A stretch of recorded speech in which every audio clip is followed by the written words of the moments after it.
और वहीं छत्तीसगढ़ में कांग्रेस का मेगा पॉलिटिकल शो जारी है। अगस्त के बाद सितंबर में एक बार फिर विधायकों का मजमा दिल्ली में जुटने लगा, तो इधर टीएस सिंहदेव के बयानों से भी अटकलों को हवा मिल रही है। छत्तीसगढ़ में कांग्रेस को 15 साल बाद सत्ता मिली। सिर्फ सत्ता ही नहीं बल्कि पार्टी को 2/3 बहुमत भी मिला। लेकिन पिछले कुछ महीनों से छत्तीसगढ़ कांग्रेस की जो तस्वीर देखने को मिल रही है वो निश्चित तौर पर संगठन की सेहत के लिए किसी भी लिहाज से फायदेमंद नहीं हो सकती। अभी एक महीना भी नहीं गुजरा जब पूरी की पूरी छत्तीसगढ़ कांग्रेस दिल्ली कैंप कर गई थी। तब करीब 55 विधायकों की दिल्ली में परेड भी हुई थी और अब एक बार फिर दर्जन से ज्यादा विधायक दिल्ली कैंप कर गए हैं। हालांकि जो विधायक दिल्ली आए हैं वो इस दौरे को निजी बता रहे हैं। देखिए, ये कोइंसिडेंस हो सकता है, लेकिन पंजाब से इसका कोई दूर दूर तक वास्ता नहीं है।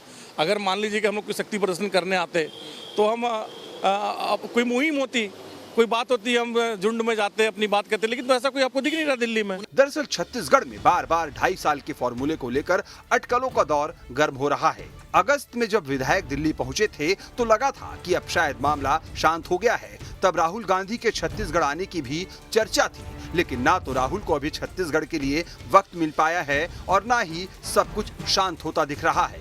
इस बीच टीएस सिंहदेव के जो बयान सामने आ रहे हैं उसके भी कई मायने निकाले जा रहे हैं।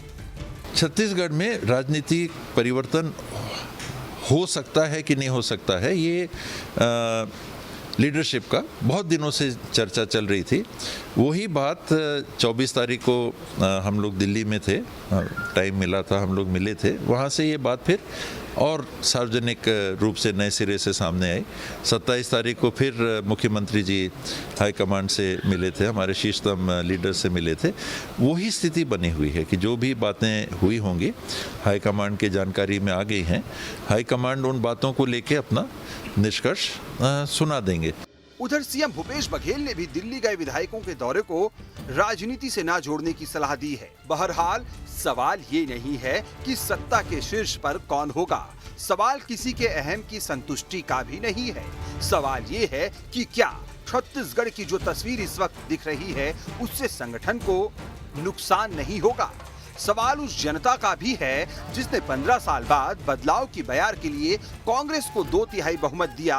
क्या वो जनता खुद को ठगा हुआ महसूस नहीं कर रही है? और आखिरी सवाल कांग्रेस आला कमान से भी है कि न सिर्फ छत्तीसगढ़ बल्कि पंजाब से लेकर राजस्थान तक हर जगह उथल पुथल मची हुई है। तो क्या ये माना जाए कि मौजूदा सियासी उठापटक केंद्रीय सत्ता की ढीली पड़ रही पकड़ का ही नतीजा है? Team news state.